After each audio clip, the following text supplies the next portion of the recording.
नमस्कार, मैं रवीश कुमार। खाली कुर्सी है और दावेदारों का पता नहीं। राजनीति में ऐसा कम होता है मगर होता है। जम्मू कश्मीर में मुख्यमंत्री बनने के लिए न तो कोई किसी के घर जा रहा है, ना कोई किसी को तोड़ रहा है, ना कोई हितों के हित में अपने आप फूट रहा है। 6 साल के लिए जम्मू कश्मीर में सरकार चुनी जाती है। अभी तो काफ़ी वक्त है, फिर भी कोई बेचैन नहीं लगता। पीडीपी उत्साहित नहीं है, बीजेपी भी पीडीपी को प्रोत्साहित नहीं कर रही है। 25 फरवरी 2015 को जब बीजेपी पीडीपी की सरकार बनी तो इसे कई मायनों में हिंदुस्तान और कश्मीर की राजनीति में मील का पत्थर बताया गया। अब उस मील के पत्थर का हाल देखिए, ना मील का पता है ना पत्थर का। साल भर के भीतर दोनों विपरीत दिशा में चलने लगे हैं। पीडीपी अब उस बीजेपी से हाथ नहीं मिलाना चाहती है। उसे लग रहा है कि बीजेपी से हाथ मिलाकर जनाधार खोती जा रही है। लेकिन क्या 1 साल तक सत्ता में रहकर अलग होने का फैसला उस नुकसान की भरपाई इतनी आसानी से कर देगा? कश्मीर के जानकार बताएंगे कि इससे पहले किसी सार्वजनिक कार्यक्रम में या सभा में महबूबा मुफ्ती या उनके दिवंगत वालिद पूर्व मुख्यमंत्री मुफ्ती मोहम्मद सईद ने इसका इशारा भी किया था कि बीजेपी के साथ अलायंस कर पछता रहे हैं। लोगों को पसंद नहीं आया है, बीजेपी धोखा दे रही है या गठबंधन धर्म का पालन नहीं हो रहा है। आखिर क्या वजह है कि महबूबा मुफ्ती ने अपने पिता के फैसले की निरंतरता में कुर्सी नहीं संभाली? क्या वो नए सिरे से मान्यता चाहती हैं? सवाल बीजेपी से भी पूछा जा सकता है कि वो इस बार सरकार बनाने को लेकर सक्रिय क्यों नहीं है। 1 साल पहले लिया गया इतना साहसिक फैसला अब लड़खड़ाता नजर आ रहा है। क्या बीजेपी को भी अब कोई अफसोस है या वो इस बात को लेकर चिंतित है कि कहीं महबूबा मुफ्ती साहब की तरह खामोश मुख्यमंत्री साबित नहीं हुई और दावेदारी करने लगी तो क्या होगा? क्या प्रधानमंत्री या बीजेपी का शीर्ष नेतृत्व मुफ्ती साहब और महबूबा मुफ्ती की पीडीपी में कोई बुनियादी अंतर देख रहा है? एक निशान, एक विधान, एक प्रधान सिर्फ नारा नहीं था बीजेपी के लिए। आप बीजेपी और संघ से जुड़े किसी भी साहित्य को उठाकर देखेंगे तो पता चलेगा कि यह नारा उनके वजूद का हिस्सा है। फिर भी बीजेपी ने कहा था कि जनता और देश के हित में उसने अपने आग्रहों को किनारे रखकर यह गठबंधन किया है।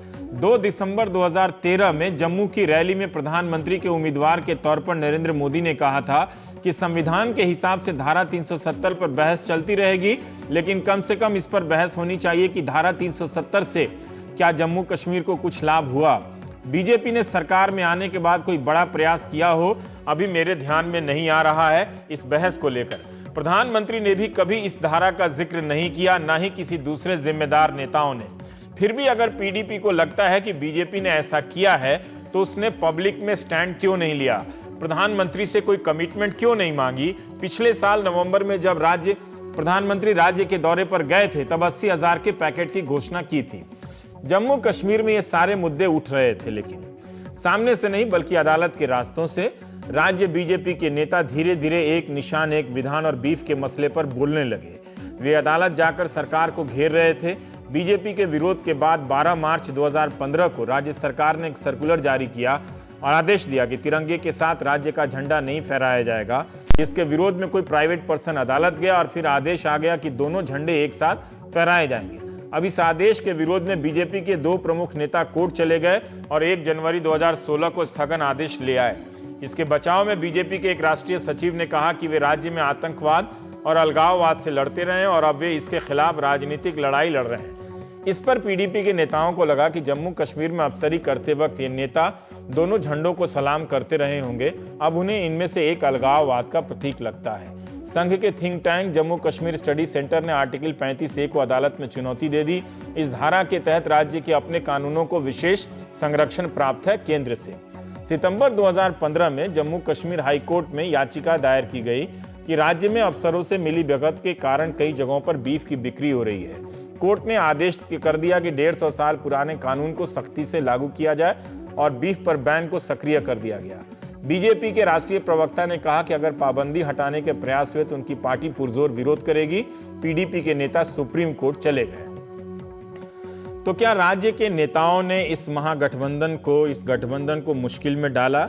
उस दूरी को केंद्र की चुप्पी ने और बढ़ा दी। खुलकर भले ना कही गई हो बातें, पीडीपी को अगर यह बात सही लगती है तो वो खुलकर क्यों नहीं बोलती है? अगर वो गठबंधन में कोई नई संभावना टटोल रही है तो खुलकर क्यों नहीं बोलती कि हम कुछ नई शर्तों के साथ बेहतर गठबंधन चाहते हैं? पीडीपी नेता महबूबा मुफ्ती ने रविवार को पार्टी के वरिष्ठ नेताओं से मुलाकात के बाद सोमवार को श्रीनगर में विधायकों से मुलाकात की। नईम अख्तर साहब जो पीडीपी के नेता हैं, उन्होंने कहा कि बीजेपी के साथ गठबंधन का फैसला लोकप्रिय फैसला नहीं था, लेकिन जनता के हितों को देखते हुए पार्टी ने फैसला ले लिया। इसके बावजूद बीजेपी के साथ ट्रस्ट डेफिसिट बना हुआ है, यानी भरोसे का संकट कायम है, और जब तक साझा एजेंडा पर बीजेपी की ओर से भरोसा नहीं मिलता, पीडीपी सरकार नहीं बनाएगी। पीडीपी चुनाव के लिए तैयार है। पार्टी ने कोई अंतिम फैसला तो नहीं किया, मगर महबूबा मुफ्ती को राज्यपाल से बात करने के लिए अधिकृत कर दिया। शाम को भी पीडीपी की एक बैठक हुई। उधर जम्मू में बीजेपी के कोर ग्रुप के नेताओं की भी बैठक हुई। फैसला हुआ कि 3 नेता पार्टी अध्यक्ष अमित शाह से मिलने दिल्ली आएंगे। बीजेपी के नेता पीडीपी के दबाव में नहीं आना चाहते हैं। इनका मानना है कि पार्टी महत्वपूर्ण मुद्दों पर पीडीपी को लिखित आश्वासन नहीं देगी। यह भी कहा गया कि 10 महीनों में न्यूनतम साझा कार्यक्रम से कोई भटकाव नहीं हुआ है। मंगलवार को दोनों पक्षों को राज्यपाल ने बुलाया है। क्या इस बार यह गठबंधन हो सकेगा या राज्य में चुनाव तय सा लगने लगा है? महबूबा क्या चुनाव का जोखिम लेना चाहेंगी? अगर फिर से वही नतीजे आ गए तब क्या होगा? हम बात करेंगे। हमारे साथ सुशील पंडित जी हैं। आप प्रकाशक हैं, अखबार है प्राजनत, और प्राजनत का मतलब होता है पहचान। और अनुराधा भसीन जी हैं, एग्जीक्यूटिव एडिटर हैं कश्मीर टाइम्स की। संबित पात्रा साहब हैं, बीजेपी के प्रवक्ता हैं, और पीडीपी के नेता आखिरी वक्त में मुकर गए, ये हो जाता है। संबित साहब, हम आपसे ही जानना चाहते हैं कि एक ऐतिहासिक फैसला था पिछली बार आप लोगों ने जब सरकार बनाई पीडीपी के साथ मिलके, अब उस ऐतिहासिक फैसले को दोहराने की या बनाए रखने की बहुत बेताबी आप लोगों में नहीं दिखती है। देखिए रवीश जी, मैं एक बात आपको पहले बोलूं कि आपको पता है, जब गंभीर विषयों पे मैं आपके चैनल पे डिबेट ले खास करके आपके साथ आता हूं तो मैं कहता हूं कि मैं आज ऋषि मुद्रा में रहूंगा। तो आज भी मैं एक ऋषि मुद्रा में ही इस पूरे विषय को आलोचना करूंगा। पहला प्रश्न आपका कि जो हमने एक मील के पत्थर के रूप में कोएलिशन किया था, आज उसे हम क्यों नहीं कर रहे हैं? देखिए, मैं बड़ा स्पष्ट कर दूं, हम तो उसी मोड़ पे खड़े हैं जिस मोड़ पे हमने डेवलपमेंट को लेकर आगे बढ़ने की प्रतिज्ञा ली थी, और आपने अभी कॉमन मिनिमम प्रोग्राम का जिक्र भी किया। वही कॉमन मिनिमम प्रोग्राम अपने हाथों में लिए हम वहीं खड़े हैं जहां हम थे आज से पहले। एकमात्र ध्येय है कि जिस प्रकार का मैंडेट जम्मू कश्मीर ने हमें दिया, 28 और 25 सीट का, विकल्प एक ही है, दूसरा कोई विकल्प नहीं है। अरुण जी के शब्दों में मैं कहूंगा इन्फ्लिक्टेड मैंडेट, अर्थात जनता ने कहा बस यही हमारा मैंडेट है, किसी को लेके आप आगे बढ़िए। 25 और 28 सीट में और कोई विकल्प था नहीं। स्वाभाविक रूप से इसी को लेकर एक साझा कार्यक्रम बना के डेवलपमेंट करें, हम उसी पे बढ़ रहे थे। पीडीपी का मत क्या है ये मैं नहीं बोल सकता हूं, ये पीडीपी की तरफ से आरोप लगाए जा रहे हैं कि आपके राज्य स्तर के नेता कभी बीफ बैन को लेकर, कभी एक निशान एक विधान 2 झंडे को लेकर चले जाते हैं। तो इस तरह से धीरे धीरे एक दूसरा रास्ता लेकर आप अपने पुराने मुद्दों को उभार रहे थे। लग रहा था कि गठबंधन जो अभी बनना शुरू हुआ है, जो लोगों की निगाह में जिसे जमना चाहिए था डेवलपमेंट के सवाल पे, आप लोग ज़्यादा ये बीफ और फिर ये निशान विधान करने लगे कोर्ट के सहारे। देखिए, यूं तो मुझे पीडीपी के प्रवक्ता से ही ये सुनता तो मैं उसका उत्तर देता, मगर चलिए कुछ पल के लिए मैं आपको डेविल्स एडवोकेट मानता हूं, क्योंकि आपने जैसे कहा कि पीडीपी का प्रवक्ता आया नहीं, और मैं उसका उत्तर देता हूं। रवीश जी, आप ये तो मानेंगे कि पीडीपी का सबसे बड़ा नेता मुफ्ती साहब ही थे, उससे बड़े नेता तो कोई नहीं थे, और आज उनके दिवंगत आत्मा को शांति मिले। मैं मुफ्ती साहब के बयान को पढ़ देता हूं। दिसंबर 3, 2015, ज्यादा दिन भी नहीं हुए हैं दिवंगत होने से कुछ दिनों पहले, उन्होंने यह बोला था, मुझे थोड़ा मौका दीजिए, मैं पढ़ देता हूं, बात क्लियर हो जाएगी। अंग्रेजी में है तो उसका हिंदी बता दीजिए, थोड़ा अच्छा रहेगा। हम आप पे विश्वास रखते हैं कि आप गलत नहीं पढ़ेंगे, आप उसको हिंदी में ही बता दीजिए। नहीं, मैं गलत नहीं पढ़ूंगा। आप अच्छा, मैं हिंदी में ही बोल देता हूं। जैसे आपने कहा, उन्होंने कहा है, मैं कोट कर रहा हूं, ऐसे हिंदी में बता रहा हूं कि मैंने बहुत सारे प्रधानमंत्री देखा। उन्होंने नाम लिया है इंदिरा गांधी, राजीव गांधी और वीपी सिंह का, मगर मैंने प्रधानमंत्री नरेंद्र मोदी जैसा focused prime minister as far as Jammu Kashmir is concern, कि जम्मू कश्मीर के राज्य जहां तक कंसर्न है, प्रधानमंत्री नरेंद्र मोदी जैसा फोकस प्रधानमंत्री नहीं देखा। दूसरा पॉइंट उन्होंने कहा कि प्रधानमंत्री नरेंद्र मोदी जी ने कुछ चंद दिनों के अंदर 2 बार चीफ सेक्रेटरी जम्मू कश्मीर को फोन करके रिहैबिलिटेशन प्रोग्राम का जिस प्रकार से व्यक्तिगत जायजा लिया, यह मुझे बड़ा ही दिल को छूता हुआ लगा। तीसरी बात उन्होंने कहा है we have got beyond our expectation from the centre. Centre से हमें जितनी चाहिए थी उससे कहीं अधिकाय मात्रा में हमें मिला। मैं पूरा कोट करके आपको बता रहा हूं, आप इसे गूगल करके भी डाउनलोड कर सकते हैं, आप कहें तो मैं भेज भी सकता हूं। तो स्वाभाविक रूप से बड़े स्पष्ट शब्दों में जब मुफ्ती साहब ही कह रहे हैं। अनुराधा जी, तो फिर बात समझनी थोड़ी मुश्किल हो जा रही है कि 3 दिसंबर तक जो संबित कह रहे हैं कि मुफ्ती साहब का बयान है, और वो बयान ऐसा कम से कम इतना तो कह रहा है उस बयान में कि प्रधानमंत्री की तरफ से कोई इस तरह की हरकत नहीं की गई है, ना कोई इस तरह का वादा खिलाफी की गई है। तो फिर क्या बात है कि महबूबा मुफ्ती इस गठबंधन को एक नए सिरे से बनाना चाहती हैं, उसमें कागज पत्र चाहती हैं, उसमें आश्वासन चाहती हैं। अगर उन्हें शिकायत थी तो अभी भी वो खुलकर नहीं बोल रही हैं कि बीजेपी ने ये धोखा किया या प्रधानमंत्री ने उनकी बातों का सम्मान नहीं किया। ये मेरे ख्याल है ये मुफ्ती साहब की डेथ के बाद एक पीडीपी ने या महबूबा ने जो रिव्यू किया है पिछले 8-10 महीने का, और उनकी शायद अपनी सोच है या मुफ्ती साहब की अपनी सोच थी, उनका अपना एक तरीका था काम करने का। मुफ्ती साहब एक किसी कन्फ्रंटेशन में, नॉर्मली ओपन कन्फ्रंटेशन में, पब्लिक कन्फ्रंटेशन में नहीं पढ़ते थे, उनकी अपनी पॉलिटिकल स्ट्रैटेजी थी। एंड महबूबा के लिए क्योंकि एक कुछ कंसर्न्स हैं, और कंसर्न्स जो हैं वो जायज़ कंसर्न्स हैं। एक तो ये है मुफ्ती साहब और महबूबा में डिफरेंस ये है कि मुफ्ती साहब पॉलिटिकली एडवेंचरिस्ट रहे शुरू से, एंड नॉर्मली उन्होंने जो भी एडवेंचर लिया वो उसमें कामयाब रहे। अब इस बार के बारे में ये बात नहीं बोल सकते। और दूसरा, वो अपने एक fag end of political career पे थे। जो महबूबा का ये करियर का शुरुआत है पॉलिटिकल करियर का, और वो शायद इस गैम्बल के लिए तैयार नहीं है। और कुछ परसेप्शन जो आम पब्लिक में है, जो आम पब्लिक में परसेप्शन है, उसकी वजह से भी ये कंसर्न्स हैं। एक तो जो स्टिफलिंग एटमॉस्फेयर है वैली में, वो बढ़ता जा रहा है, और इस 10 महीने के दौरान में वो कम नहीं हुआ है, वो और ज़्यादा बढ़ गया है। और ये एक बहुत बड़ी प्रॉब्लम है। जहाँ तक कि फंड्स और डेवलपमेंट का सवाल है, संबित पात्रा जी ने बोला कि हम वहीं खड़े हैं, वो एजेंडा को लेके वो वहीं खड़े हैं। वाकई मैं अग्री करती हूँ, वो वहीं खड़े हैं जहाँ एजेंडा था जब बना था, उसके बाद उस पर कोई मूवमेंट नहीं हुआ है। 80,000 करोड़ प्राइम मिनिस्टर ने, नवंबर में मिले, 80,000 करोड़ प्राइम मिनिस्टर ने अनाउंस किया। नहीं, आप मेरी बात, ठीक है। 80,000 करोड़ में बहुत सारी jugglery of words and figures रहती है। उसमें बहुत सारे डेवलपमेंट प्रोजेक्ट्स वो हैं जो ऑनगोइंग प्रोजेक्ट्स थे, जो यूपीए गवर्नमेंट के टाइम में तय हुए। और मुफ्ती साहब ने तो कभी ऐसा नहीं कहा कि प्रधानमंत्री ने jugglery of, centre is duty bound. नहीं, मैं ये जानना चाहता हूँ कि महबूबा मुफ्ती अपना सोच के एडवेंचर कर रही हैं। ठीक है, मुझे देखिए, मैं समझूं तो हमारे दर्शक भी तो समझें कि बीजेपी ने क्या गुनाह क्या किया है इस गठबंधन को तोड़ने में। मुझे ये बात समझ में आती है कि बीफ का मसला इन्होंने उठाया जो आपके हिसाब से आपत्तिजनक है। आप मेरी बात सुनिए। निशान विधान का मुद्दा उठाया जो आपको लगता है कि इससे तनाव फैल रहा है।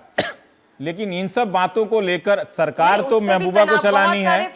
बीजेपी तो नहीं कह रही है कि मुख्यमंत्री की कुर्सी आप हमें दे दीजिए। मुख्यमंत्री की कुर्सी का इंतजार तो बीजेपी महबूबा के लिए ही कर रही है। तो महबूबा वहां पर बैठ के क्यों नहीं इन सारे वादों को लागू करती हैं? कैंपेन्स और बयान, नहीं, आप बात सुनिए। बीजेपी में काफी ये बयान आने शुरू हुए, कुछ उनके लीडर्स ने बयान देने शुरू किए कि ये जो चीफ मिनिस्टर है वो रोटेशनल होना चाहिए अब मुफ्ती साहब के जाने के बाद, और दूसरा हमें बर्थ ज्यादा मिलनी चाहिए। ये चीजें जो हैं, इनसे सस्पिशंस और स्केप्टिसिज्म ज्यादा बढ़ता है। एक ट्रस्ट डेफिसिट जो है वो भी बढ़ता है, और ये भी ऐड होता है नए कंसर्न्स में। ठीक है, दूसरा, ठीक है संबित साहब, इस पर आप कुछ बोलना है। जो जितने भी मुद्दे थे, बीजेपी की कोशिश यही रही कि जितने कंटेंशियस इश्यूज हैं उनको लेके वो चलते रहे, और पीडीपी पूरे जो 8-10 महीने में सिर्फ उनका मुकाबला करती रही उसमें।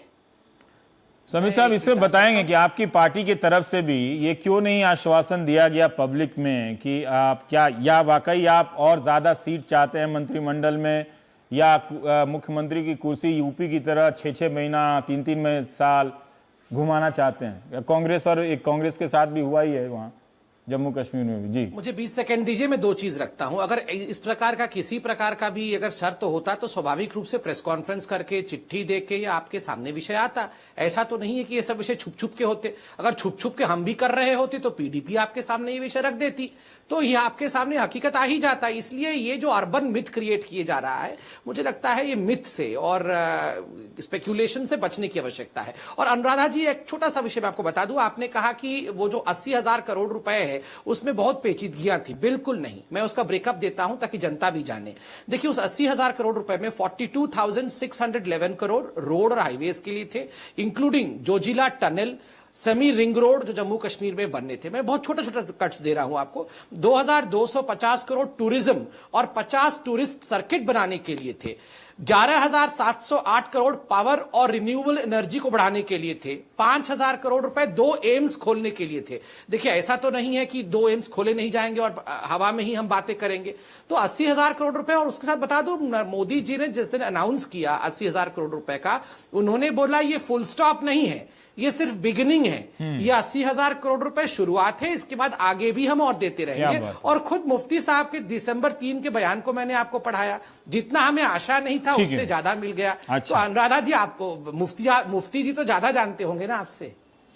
पंडित साहब, मुझे एक बात बताइए कि ये सचमुच एक विचित्र जनादेश है कि बिना इन दोनों के मिले किसी सरकार की अगर कोई दूसरे से गठबंधन से मिल जाए तो पूरा एक रीजन अलग हो जाता है। ठीक है, मतलब उस रीजन की एक बड़ी पार्टी तो अलग हो ही जाती है। हालांकि 3 सीट नेशनल कॉन्फ्रेंस को भी जम्मू रीजन से है मेरे ख्याल से, लेकिन फिर भी इन बातों से आपको लगता है कि दोनों के बीच में ऐसा कुछ बचा हुआ है कि सरकार बन सकती है, या समाप्त हो गया है? दोनों अपना अपना ओबिचुअरी पढ़ रहे हैं। जब ये सरकार बनी थी तो लोगों को बड़ा अचंभा हुआ था, क्योंकि ये दोनों बिल्कुल धुर विपरीत हैं एक दूसरे के। लेकिन उससे भी बड़ा अचंभा तब हुआ था जब एजेंडा फॉर अलायंस सामने आया। उसमें जिस तरह के कंसेशंस पीडीपी को भाजपा ने दिए, अपनी आधारभूत आस्थाओं को किनारे रख करके पीडीपी के साथ बैठकर सरकार चलाने की पहल भाजपा ने की। उस पूरे एजेंडा फॉर अलायंस में पीडीपी की तरफ से एक कंसेशन कहीं नहीं है, एक भी। मतलब अपवाद के तौर पर भी अगर आप कहें कि इस मुद्दे पर पीडीपी ने कहा कि हम पीछे हटते हैं, एक भी ऐसा मुद्दा नहीं है। और सारे के सारे कंसेशंस भाजपा ने दिए। फिर दूसरी बात, भाजपा की संख्या लगभग पीडीपी जितनी है। 25 तो मिली थी, एक निर्दलीय उनके साथ उधमपुर का विधायक आया, और 2 वैली से जो सजाद लॉन बराबर है, तो बराबर है। 1-2 सीट के अंतर से क्या उसके बावजूद 28 होने के बावजूद चीफ मिनिस्टरशिप पर दावा नहीं किया।